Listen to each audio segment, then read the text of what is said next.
नमस्कार। आप सभी के अपने चैनल जय गुरुदेव उत्तराखंड पर एक बार फिर से बहुत बहुत स्वागत है। कामना करते हैं कि आप और आपके परिजन सभी स्वस्थ होंगे। इसी कामना के साथ आइए बढ़ते हैं आज के इस दिव्य क्रम की ओर।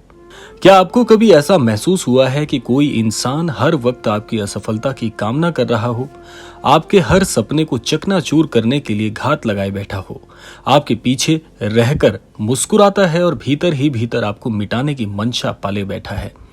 ये कोई मामूली दुश्मन नहीं, ये है वो खतरनाक इंसान जो आपके विश्वास का हकदार नहीं था। आज नीम करौरी बाबा की दिव्य दृष्टि से हम आपको चेतावनी देने आए हैं कि बच सको तो बचो इससे, क्योंकि ये व्यक्ति सिर्फ आपके सपनों को ही नहीं, आपकी आत्मा की शांति का भी शत्रु बन गया है। तो इसीलिए अगर आप तक भी आज का ये क्रमांक पहुंचा है तो इस क्रमांक को बहुत ही ध्यान से सुनिएगा, ताकि आपको ये ज्ञात हो सके कि आपकी पीठ पीछे कौन भला आपकी असफलता की कामना कर रहा है। इसीलिए इस क्रमांक की एक एक बात आपके लिए प्रत्यक्ष रूप से बहुत ही महत्वपूर्ण बन जाती है। इसीलिए क्रमांक के साथ में अंत तक बने रहिएगा। आइए प्रारंभ करते हैं आज के इस दिव्य क्रमांक को। सबसे पहले जान लेते हैं नीम करौरी बाबा का वो संदेश जो आज के इस क्रमांक में छिपा है केवल आपके लिए। नीम करौरी बाबा ने कहा था, जो व्यक्ति तुम्हारे हृदय की बात ना समझे, तुम्हारी पीठ के पीछे आग जलाता है, उससे दूरी बनाओ, क्योंकि वह तुम्हारा नहीं, तुम्हारे पतन का प्रतीक है। बाबा के अनुसार ऐसे लोगों की पहचान आसान नहीं होती। वो मीठे बोल बोलते हैं और साथ चलते हैं, लेकिन भीतर ही भीतर तुम्हारे संकल्पों की जड़ काटते रहते हैं। वो आपके सबसे निकट हो सकते हैं, आपका रिश्तेदार, आपका पुराना मित्र, आपका पड़ोसी, लेकिन इनका उद्देश्य है केवल एक ही, वो है आपको रोकना, गिराना और आपको तोड़ना। आइए अब जानते हैं कि इनकी पहचान भला हम कैसे कर सकते हैं। बाबा ने कुछ लक्षण बताए हैं जिनसे हम इन लोगों की पहचान कर सकते हैं। सबसे पहला है, वो आपकी हर सफलता को तुच्छ बताते हैं। यानी कि जब भी कोई उपलब्धि आप हासिल करते हैं, ये व्यक्ति उसका मजाक उड़ाएंगे, कहेंगे तू तो किस्मत से बच गया, ये किस्मत ही है तेरी जिससे तू ये मुकाम को प्राप्त कर पाया, तेरी मेहनत का कोई मोल नहीं, ये काम तो कोई भी कर सकता था, और ना जाने क्या क्या, जिससे आपके कौशल को ये क्षीण बताते हैं, आपके कौशल को शून्य कहते हैं। इसीलिए अगर ऐसे लोग आपके आसपास हैं तो ये पहली पहचान है कि आपकी सफलता से नाखुश होने वाला व्यक्ति हमेशा आपके पतन का कारण चाहता है। दूसरा है, हमेशा सलाह की आड़ में संदेह फैलाना। जब भी कोई आप निर्णय लेते हैं, ये व्यक्ति सलाह के बहाने डर फैलाएंगे। ये मत कर, तू जीवन में गिर जाएगा, दूसरे की देख वो कितना गिरा। यानी कि ऐसी बातें कहेंगे जिससे आपका मनोबल टूटे, आप अंदर से टूट जाएं और अपने उस लक्ष्य को छोड़कर उनकी बातों में आ जाएं, और भीतर से यही चाहेंगे कि आप हार मान लें। इससे ही इन्हें प्रसन्नता मिलती है। इसीलिए दूसरा ये कारण है, दूसरे ये संकेत हैं। जो भी लोग आपके इर्द गिर्द ऐसी भावना रखते हैं आपके प्रति, आपको बढ़ाने की बजाय गिराने का प्रयास करें, वो आपका कभी भी हितैषी नहीं हो सकता। तीसरा है, आपके बारे में दूसरों को गलत जानकारी देना, आपके रिश्तों में दरार डालना इनका सबसे प्रिय खेल है। आपसे हंसकर मिलेंगे पर पीठ पीछे आपके खिलाफ जहर उगलेंगे। लोगों को आपके बारे में बहकाएंगे कि इस व्यक्ति के साथ मत रहना, ये व्यक्ति स्वयं का तो पतन चाहता ही है, स्वयं तो गिरेगा ही, साथ साथ ले डूबेगा आपको और आपके विश्वास को। ऐसे करके आपकी छवि को खराब करने का काम ये करते हैं। चौथा है, आपकी ऊर्जा को खराब करना। जब भी आप इनसे मिलेंगे एक भारीपन महसूस होगा, और ये केवल भीतर से नहीं, आपके इर्द गिर्द भी आपको ऐसी ऊर्जा कचोटने लगेंगे। इनकी उपस्थिति में ऐसा लगेगा कि कैसे इस माहौल से बाहर निकलें। ऐसा लगेगा जैसे कोई आपके आत्मबल को सोख रहा है। ये संकेत हैं उस व्यक्ति के जो खतरनाक तो है ही, साथ साथ आपके जीवन में, आपके लक्ष्य में आपको कभी भी हस्तक्षेप करके पतन का कारण भी बन सकता है। आइए जानते हैं इनसे बचने के उपाय। महाराज जी के मार्गदर्शन अनुसार क्या होने चाहिए, यानी महाराज जी द्वारा बताए वो रक्षा के मार्ग जिनसे आप पूरी तरह से बाहर निकल सकते हैं ऐसे व्यक्तियों के चंगुल से।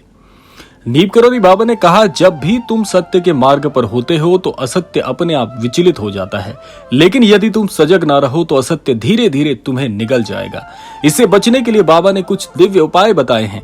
पहला है, श्री हनुमान चालीसा का प्रतिदिन पाठ करें। ये नकारात्मक शक्तियों से रक्षा करती है जब आप किसी भी संबंध को लेकर संदेह में हो। दूसरा है, हर मंगलवार को गरीब को भोजन कराएं। इससे आपकी ऊर्जा संरक्षित होती है, नकारात्मक लोग आपके समीप आने से डरते हैं और बहुत सारे लाभ हैं इसके। आपके जीवन में पुण्य कर्मों का पूरी तरह से संकलन होता है। तीसरा है सच बोलने का अभ्यास करें। सत्य बोलना एक तेज तलवार की तरह होता है, इससे दुष्ट लोगों के नकाब गिरने लगते हैं और सत्य बोलने से आपका आत्मविश्वास बढ़ता है, ईश्वर के साथ नजदीकी आती है और लोग जो सत्य बोलना पसंद करते हैं वो आपके साथ खड़े होने लगते हैं। चौथा है अपनी ऊर्जा को संभालें। जो व्यक्ति आपको बार बार गिरा हुआ महसूस कराए उससे धीरे धीरे दूरी बना लें। विनम्रता से, शांति से, लेकिन निर्णायक रूप से आपको ऐसे व्यक्ति से अलग होने का निरंतर नियमित प्रयास करते रहना चाहिए। अंततः ऐसे व्यक्ति आपके जीवन से पूरी तरह से बाहर होने लगते हैं। इसके साथ साथ याद आता है महाराज जी का एक ऐसा प्रसंग जो इस बात को सार्थक करेगा कि ऐसे लोग कितने खतरनाक हैं आपके लिए। एक बार बाबा के पास एक युवक आया। वो बोला, बाबा मुझे ऐसा लगता है कि मेरा सबसे करीबी दोस्त मेरी तरक्की से ईर्ष्या करता है, मगर मुझे इसका कोई प्रमाण नहीं है, बस एक अनुभव है। बाबा ने मुस्कुराकर कहा, तू अगले 11 दिन हनुमान चालीसा का पाठ करके देखना और उस व्यक्ति से थोड़ा मौन रहना, सत्य खुद तेरे सामने आ जाएगा। उस व्यक्ति ने वैसा ही किया। 11वें दिन वही मित्र किसी और से कहते हुए पकड़ा गया, ये तो किसी काम का ही नहीं है, इसकी सफलता बस दिखावा है, इसके भाग्य का खेल है, इसे गिरते देर नहीं लगेगी। उसी दिन से युवक ने उस व्यक्ति से दूरी बना ली और 6 महीने में उसका व्यवसाय 2 गुना हो गया। बाबा ने कहा, असत्य से दूर जाना भी एक तपस्या है और सत्य की रक्षा करना स्वयं ईश्वर की सेवा के समान है। क्या आपके जीवन में भी कोई ऐसा व्यक्ति है? तो अब रुकिए और सोचिए, क्या आपके जीवन में भी कोई ऐसा इंसान तो नहीं जो आपकी बात काटता है, आपकी सफलता से चिढ़ता है, आपके आत्मविश्वास को तोड़ता है? वो कोई भी हो सकता है, लेकिन नीप करोरी बाबा कहते हैं, जो तुम्हारे हृदय की शांति को लूटे वो तुम्हारा नहीं हो सकता। चाहे कितना ही प्रयास कर लो, ऐसा व्यक्ति तुम्हारे जीवन में ज्यादा समय टिक नहीं पाएगा। अब वक्त है पहचान करने का, अब वक्त है उस खतरनाक इंसान से बचने का, क्योंकि वो तुम्हारे सपनों का शत्रु है। आइए जानते हैं आत्म सुरक्षा के 5 मंत्र जो महाराज जी ने ऐसी परेशानी से बाहर निकलने के लिए बताए हैं। पहला है मौन की शक्ति। कम बोलो, ज्यादा सुनो। मौन में ऐसी शक्ति है जो तुम्हें हर चाल से बचा सकती है। दूसरा है आत्म जांच करें। हर हफ्ते स्वयं से पूछें, क्या मैं सही लोगों के बीच में हूं? क्या मेरी मित्रता सही लोगों के साथ है? क्या मेरा जीवन यापन करना और उनके साथ साथ जिन लोगों का होना मेरे जीवन को आगे बढ़ाने में सहायता कर भी रहा है या नहीं? तीसरा है अपनी संगत बदलो। संगत वैसी रखो जो तुम्हें ऊपर उठाए, गिराए नहीं, क्योंकि आपके साथ रहने वाले लोगों से आपकी ऊर्जा का पता चलता है कि आप कैसी ऊर्जा के प्रतीक हैं। इसीलिए अपने साथ सकारात्मक लोग ही रखें, क्योंकि यही लोग आपको आगे बढ़ाने में सहायता करेंगे। अगला है सुबह 4 से 6 का समय प्रभु चिंतन में लगाओ। ये समय आत्मशुद्धि का होता है, इससे तुम्हारे चारों ओर दिव्य कवच बनता है। और अगला है नीप करोरी बाबा का स्मरण करना रोजाना प्रारंभ करें। बाबा के चित्र के आगे रोज 5 मिनट बैठना ये एक दिव्य रक्षा कवच की उपलब्धता आपके लिए कराता है। इसीलिए हर जीवन में कोई ना कोई ऐसा होता है जो हमें गिराने की कोशिश करता रहता है, मगर नीप करोरी बाबा कहते हैं, अगर तुम भीतर से शुद्ध हो और सजग हो तो कोई तुम्हारा कुछ नहीं बिगाड़ सकता। इसीलिए जागो, पहचानो और उस खतरनाक इंसान से दूरी बनाओ जो आपके सारे सपनों को चकनाचूर करने की ताक में बैठा है। अब तुम्हारे पास है चेतावनी, अब तुम्हारे पास है बाबा का आशीर्वाद। अब तुम्हें कोई नहीं रोक सकता जब तक तुम खुद अपने रक्षक ना बन जाओ।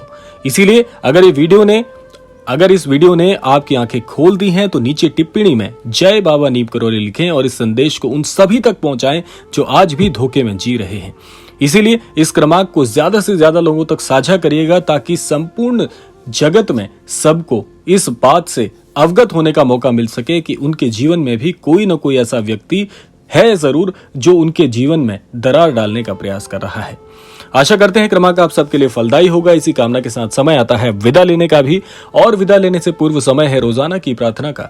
यही प्रार्थना करना चाहूंगा कि श्री महाराज जी के आशीर्वाद अनुसार आप सभी को सन्मति और सद्बुद्धि की प्राप्ति हो और इस संपूर्ण सृष्टि का, इस संपूर्ण लोक का कल्याण हो। इसी कामना के साथ विदा लेते हैं, मिलते हैं अगले क्रमांक में। तब तक के लिए जय श्री राम, जय गुरुदेव, जय उत्तराखंड।